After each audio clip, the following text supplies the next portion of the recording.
Hi, everyone. Welcome back to another episode with Big Sis. We are here today. I'm Big Sis Ange. Big sis Val. And today we are talking post-trauma, dealing with whatever traumatic experience you had in your past as an adult. Yes. So, what comes to mind, Val? Like, what's one of the first things you just think about about this topic? Yeah. Trauma. So something that is obviously very life-changing, and it kind of makes you have to look at life from an outside perspective, right? Right. Just something that, at the top of my head that I've dealt with. My mom, whenever she was pregnant with me, she didn't really have a good relationship with my father. And, they were very young. And it just, whenever I was finally 1 year old, it just wasn't working out, negative environment. So my mom decided to pick us up and move to a different state and restart our whole life. And, this is where I am today. So I think that trauma can, obviously it's traumatic in the beginning, but it's a blessing in disguise sometimes. What about you, Angie? What's some of the things at the top of your head you can think of? Well, kind of similar-ish experience. Growing up, my childhood was definitely negative. It was just very hostile all the time, and I'm not sure how my siblings relate to this too much, but I think just kind of having certain realizations as an adult kind of sometimes puts me in a funk, or it just makes me realize like what I was really going through as a child that I didn't completely understand when I was a kid.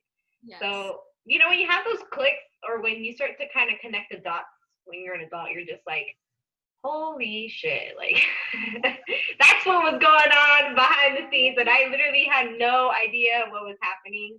And you almost feel kind of betrayed because it's not something that was communicated to you, or Right. and in a sense I understand like there's some level of protection you want to have for your child, but then Right. and another, I feel like when they're an adult and they come to realizations, I think it's important for them to understand and make sense of what was happening, so there won't be any resentment or whatever type of feeling they might feel.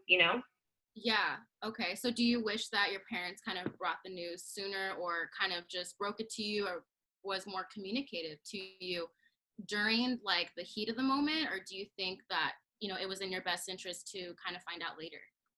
I think it was definitely better that I found out later. I just wish in the moment, in the heat of the moment, there was less exposure to certain things that I what did see as a child that I didn't want to see. And, I wish there was, I guess, more protection in a sense during that time. And now as an adult, I wish that would have been communicated when I was like 18 and say, hey, like I know whatever we went through as a family, like it wasn't ideal for you, for and Mhm. I just hope that we can move past this and move forward.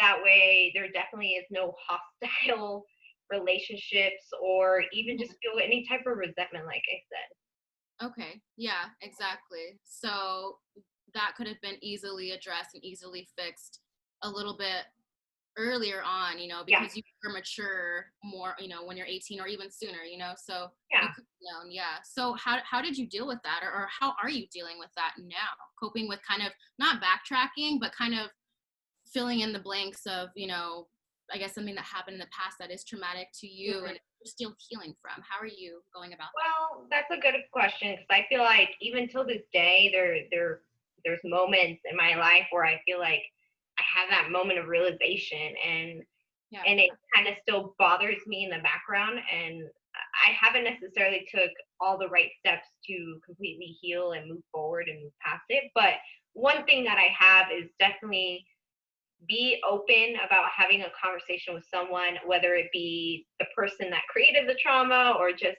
someone I trust, someone I can totally just come and just kind of vent and explain how I felt in that present time, and how whatever I had coming to me in this moment made me feel. So communication is definitely key. Mhm. Um, I, Yeah. it's just a matter of you communicating with someone you can definitely trust, and feel more comfortable about doing it. That way you don't feel judged, or whatever the case might be. It's a definitely something I'd recommend to cope with. I mean, what about you, Val? Honestly, and whether it's somebody who's in your family or just circle of friends, finding somebody who understands the full 360 degrees of the situation is key, because you're going to go crazy kind of trying to figure it out yourself. No matter if you know it all, and you don't need anyone's help, and you know what I mean, like, it's still okay to want another perspective, to want a friend's advice, to just want to actually hear the words coming out of your own mouth when you tell somebody, because it really triggers things, and it really sets the tone for the right path to move forward. Yeah. I don't really know what you went through, Angie, but I do know that you're a strong person, and you find the solution in any situation, it seems like. So that's something to really have, and that's something that I admire in you, is that when in doubt, you're like, oh well, I know there's a way, so I'm gonna go look for it. BRB. There's a way, there's a how. I mean, if there's a way, there's a how. So yeah, no, I appreciate that. And I know, like, I know your story as well, so like you're definitely admirable in that area. And there's a lot of people who go through our sort of situations, unfortunately. So I think it's just really good. Yes, unfortunately, right? But I think it's good to be vocal about how you're feeling, or just about what you went through as an adult, because then you might find someone that can relate, whether it be the exact same story or very different. Just keep in mind that there's always trauma in anyone's life, and it's just a matter of how you deal with it, I think. Yeah. And being open about it and voicing what's going on. I know, for example, some people have traumatic events like some death in the family, or just sudden things, and when other people hear other people's stories of, hey, I lost so and so last year, my deepest condolences to you and your family, you're like, you kind of feel like you're not alone, which you're not, but it's that happy medium of feeling not okay, but okay more about the situation, when you have other people on board, I guess. Yeah, and I think anyone who's going through traumatic experience, whether it be now, whether it be in the past, or even in the future, I think you got to be okay with asking for help.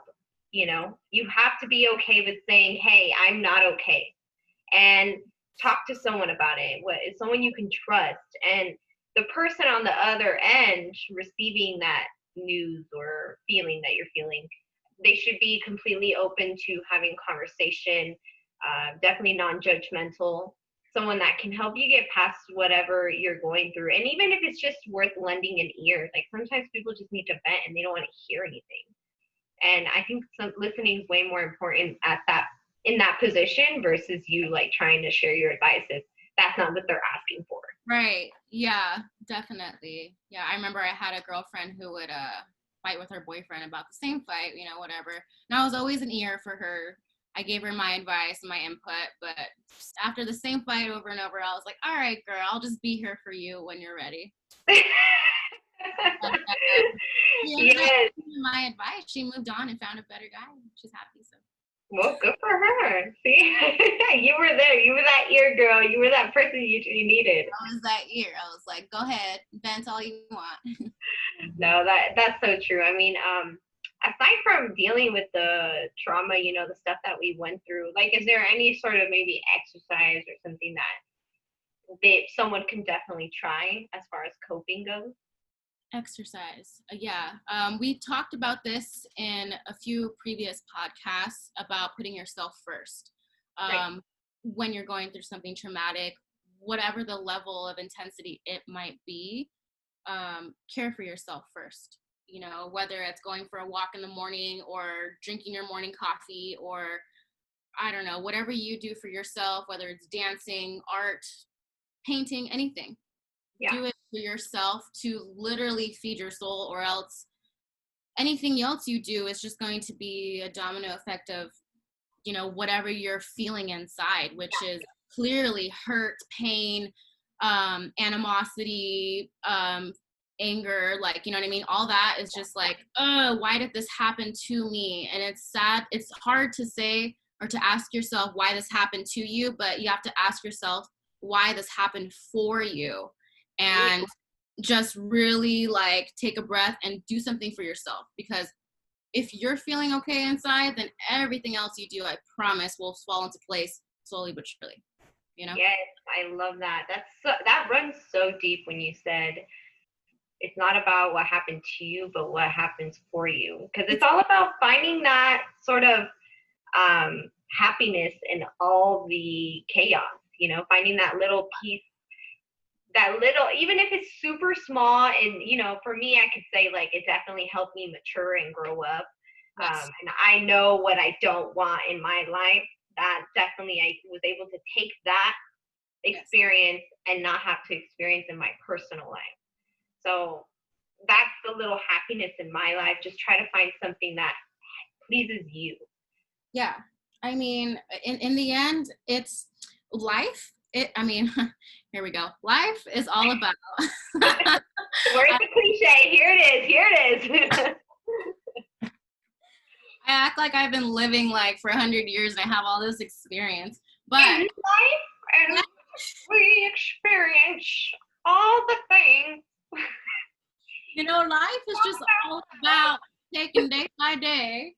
And no, but seriously, life is really all mentality. It's all how you project what's happening. Somebody, I don't know, for example, I don't know, somebody smushing a bug, a ladybug, for example. I stepped on a ladybug. So what? It's just a bug. Or somebody else is like, oh my God, you killed God's creature. How could you, blah, blah, blah. Like, it's different levels to different people. You know what I mean? So you really have to take, traumatic events and Turn them around. I don't know, just kind of Reframe them. Reframe them. That's what I'm trying to say. Yes, That's girl. what I'm trying to say. That's it right there. Reframing it. Yes, That's it's what better it's all said about. than done. It's better said than done, but you got it. I mean, somehow. And just look at just narrow down the situation. Like, I know it seems like magnified and it's a huge deal in your life, and it is. Somebody's death in the family, that's a very big deal. Somebody maybe you're rich and all of a sudden now you're completely poor, and somebody's after your house and your car, and it's like, wow, my world's upside down. Now what do I do? So you have to just like minimize the problem. And it's all mentality. I feel like you can figure it out again. I love that. I love that we definitely could pretty much end it at that note where it's like reframing is totally key in life. Like it's like almost kind of when people say, you're definitely so optimistic, but that's what life should be about. Like, I'm sorry if you have a situation, and granted, that horrible situation you're going through, I'm not saying that it's minimal or it's irrelevant or unimportant, but little things. You're not devaluing.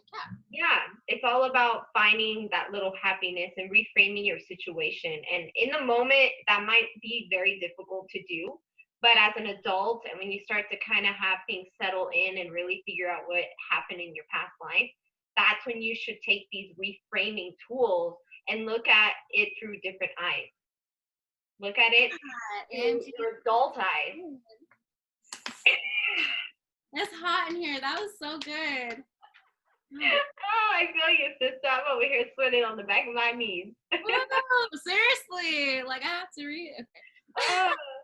Well, on that note, guys, I pretty much think we covered a lot of that little information, but as little as it is, I think it's so powerful, as an adult to have these realizations early on and deal with them. Don't be a victim. It's not about being a victim. It's definitely about perseverance, getting through this stuff. Honestly, and talk to somebody, even if you're the most stubborn person in the world. I was very stubborn, being a Taurus sign. Not saying all Taurus are stubborn, but we have that gene, and it's okay to ask for help. It's okay to make friends and just talk it out. Yeah, it's better than being bottled up. Yeah, always 100%. Well, on that note, guys, again, we always appreciate to have you here on Big Sis. And if you ever need anything, we're here for you. Just email us at bigsisquestion@gmail.com. Thanks so much for tuning in, guys, and we'll see you on the next episode. Bye. Bye.